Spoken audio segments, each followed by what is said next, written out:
लखनऊ के कानपुर रोड के आशियाना कॉलोनी में रहने वाले अनिरुद्ध का बचपन से ही एक सपना था, आरजे बनना। दिन भर हेडफोन्स लगा के बोलने की कोशिश करता था।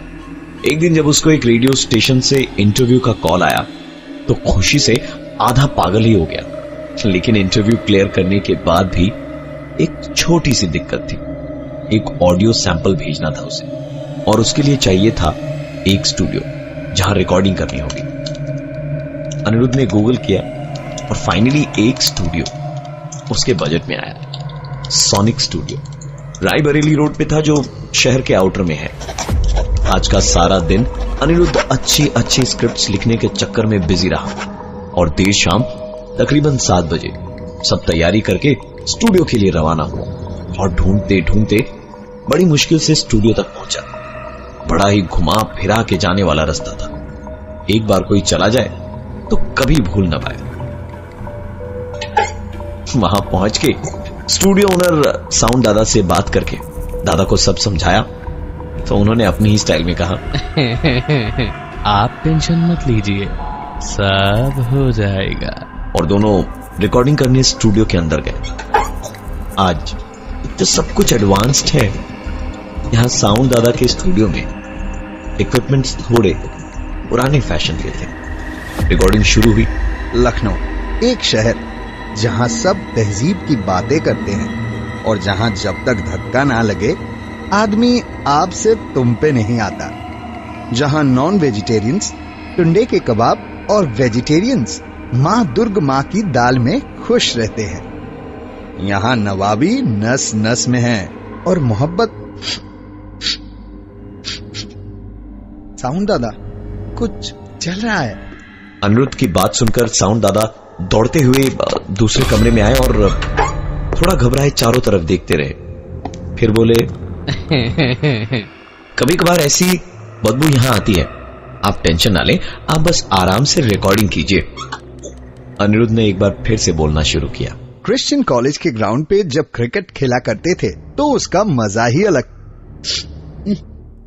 दादा, आपको सचमुच को जलने की महक नहीं आ रही? अनिरुद्ध की हिम्मत बढ़ाते हुए उन्होंने कहा कि ऐसा कुछ भी नहीं है, आप जरा इत्मीनान से आराम से रिकॉर्डिंग कीजिए। मेरा स्टूडियो बहुत ही सेफ एंड सिक्योर्ड है, मैं जरा खा के आता हूं। इस बार अनिरुद्ध ने जैसे ही हेडफोन्स वापस कानों पे लगाए तो उसे कुछ सुनाई दिया। अनिरुद्ध को लगा कि कुछ गड़बड़ है। उसने हेडफोन्स निकाले, फिर लगाया तो कोई आवाज नहीं थी, लेकिन स्टूडियो का एसी शायद खराब था। अनिरुद्ध का दम वहां घुट रहा था। ताजी हवा लेने वो जैसे ही स्टूडियो से बाहर निकला तो किसी ने पीछे से उसके कंधे पर हाथ रखा। वो कोई और नहीं था बल्कि साउंड दादा ही थे। तो अनिरुद्ध ने बताया कि हेडफोन में आवाजें आ रही थी। साउंड दादा बोले, भाई साहब, हेडफोन थोड़ा पुराना है, अब वायर हिलाइए, मैं बाहर से जरा एसी चेक करके आता हूं। अनिरुद्ध ने देखा कि दादा जिस पे बैठे थे वो नहीं, और उसके बगल वाली कुर्सी ऐसे हिली जैसे कि वो उसी पे बैठे थे। उनके आते ही अनिरुद्ध ने पूछ लिया कि दादा, बैठे आप उस पे थे और कुर्सी वो कैसे हिली? दादा हंस के बोले, अरे ये मेरी तो कुर्सी है, अरे इसी पर तो मैं बैठता था। कहा मतलब? अरे आप इधर उधर की बातों पे ध्यान मत दीजिए, चलिए रिकॉर्डिंग करने चलते हैं। रिकॉर्डिंग खत्म करते करते रात के 1 बज गए और रास्ते पे ऑटो मिलना मुश्किल था, लेकिन दादा ने खुद ही कहा कि वो अनिरुद्ध को छोड़ देंगे कि स्कूटर की आवाज कुछ ज्यादा ही थी। तो अनिरुद्ध बोला, आप इतने शांत और आपका स्कूटर इतना तेज? दादा ने कहा, स्कूटर थोड़ी पुरानी है ना, पहले भी मैं यही चलाता था और अब भी। उनकी गोल गोल बातें समझने से ज्यादा रिकॉर्डिंग की सीडी सुनने में ज्यादा इंटरेस्टेड अनिरुद्ध ने उनकी बातों पे ज्यादा ध्यान नहीं दिया और उसका घर आते ही थैंक यू बोल के जब जाने लगा तो पीछे से साउंड दादा बोले, आपका घर है, मेरा भी घर था, ऐसा ही अनिरुद्ध ने उनकी बातों को लेकर ज्यादा सोचना बेहतर ना समझा और अंदर जाके जैसे ही दरवाजा बंद किया तो डोरबेल बजी। इतनी रात को कौन आए सोच के आई होल से झांका तो साउंड दादा मुस्कुराते हुए बाहर खड़े थे। दरवाजा खोला तो वो बोले, आपका पर्स यहां बाहर गिर गया था। और फिर स्कूटर की एक आवाज जाती हुई सुनाई दी, क्योंकि वो साउंड दादा अपने स्टूडियो या अपने घर की तरफ जा रहे थे। अनिरुद्ध ने एक्साइटमेंट में सुबह उठते ही सीडी निकाली, लैपटॉप में लगाई और फिर सारे ऑडियो सेव कर लिए और ईमेल करके एसएमएस कर दिया, सर मैंने आपको वॉइस सैंपल्स भेज दिए हैं, प्लीज आप चेक कर लीजिएगा।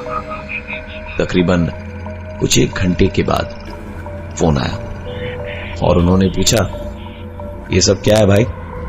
आपकी आवाज में ये दूसरी आवाज किसकी है? आप चेक करके दोबारा भेजिए या दोबारा रिकॉर्ड करके भेजिए।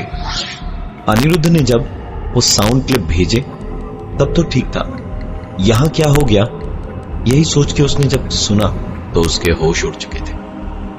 इसमें अनिरुद्ध की बातचीत के साथ साथ साउंड दादा की भी बातचीत थी। उसने तुरंत साउंड वाले दादा का मोबाइल नंबर निकाल के फोन किया तो आवाज आई, this number does not exist, this number does not exist. फिर वो खुद वापस वहां पहुंचा। स्टूडियो का रास्ता शायद भूल गया था, क्योंकि उसे वहां वो स्टूडियो नजर ही नहीं आ रहा था। उसने एक आदमी से पूछा कि दादा ये साउंड सोनिक स्टूडियो किस तरफ है? उस आदमी ने अनिरुद्ध को ऊपर से नीचे तक देखा और फिर बोला, भाई साहब यहां एक ही स्टूडियो था। स्टूडियो के मालिक को अपने स्टूडियो से बहुत प्यार था, लेकिन स्टूडियो चल नहीं पाया और एक दिन आग लगने से स्टूडियो अपने मालिक समेत जल के खाक हो गया। अनिरुद्ध को समझ ही नहीं आ रहा था कि ये झूठ है या वो झूठ था जो कल रात उसके साथ बीता था, क्योंकि उसने कल रात इसी स्टूडियो में यहीं आकर रिकॉर्डिंग करी थी। वो सीधे रेडियो स्टेशन ही गया, वहीं रिकॉर्डिंग करी और उसकी नौकरी भी लग गई। उसका अपने शहर लखनऊ में आरजे बनने का सपना पूरा हो गया था और देखते ही देखते वो इस शहर में बहुत फेमस हो गया।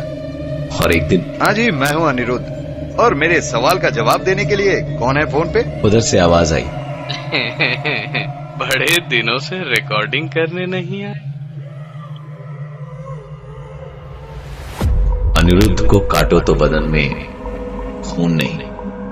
उसने कॉलर आईडी पे नंबर देखा तो साउंड दादा के उसी स्टूडियो का था। उसने वापस फोन मिलाया, this number does not exist, this number does not exist, this number does not exist.